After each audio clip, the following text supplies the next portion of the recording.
In a small village nestled at the foot of a jagged mountain range lived a young man named Aryan.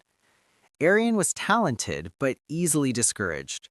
Whenever a project failed or someone criticized his work, he would retreat into a shell of self-doubt, believing he was destined for mediocrity.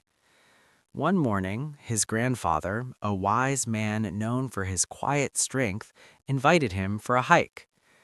"Let's climb the peak of silence," the old man suggested. The climb was grueling. Halfway up, Arian stumbled, scraping his knee.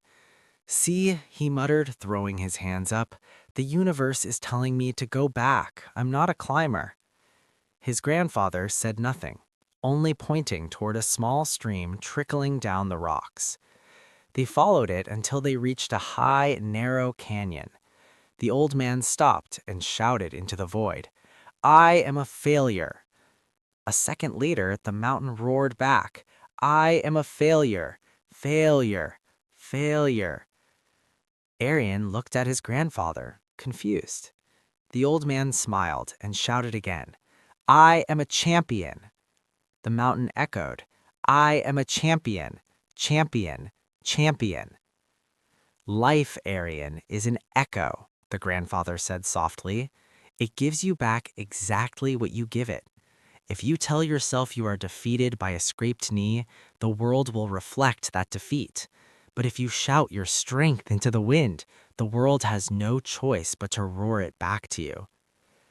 They reached the summit just as the sun began to set, painting the sky in hues of violet and gold. Arian looked down at the path they had traveled. From the top, the jagged rocks that had tripped him looked like tiny pebbles. The obstacles didn't change, Arian realized. My height did. The lesson. We often wait for the world to change its tone before we change our attitude. We want the mountain to call us a champion while we are still whispering that we are failures. Success isn't the absence of falling. It's the refusal to let the fall define your identity. Whether you are facing a difficult exam, a career setback, or a personal struggle,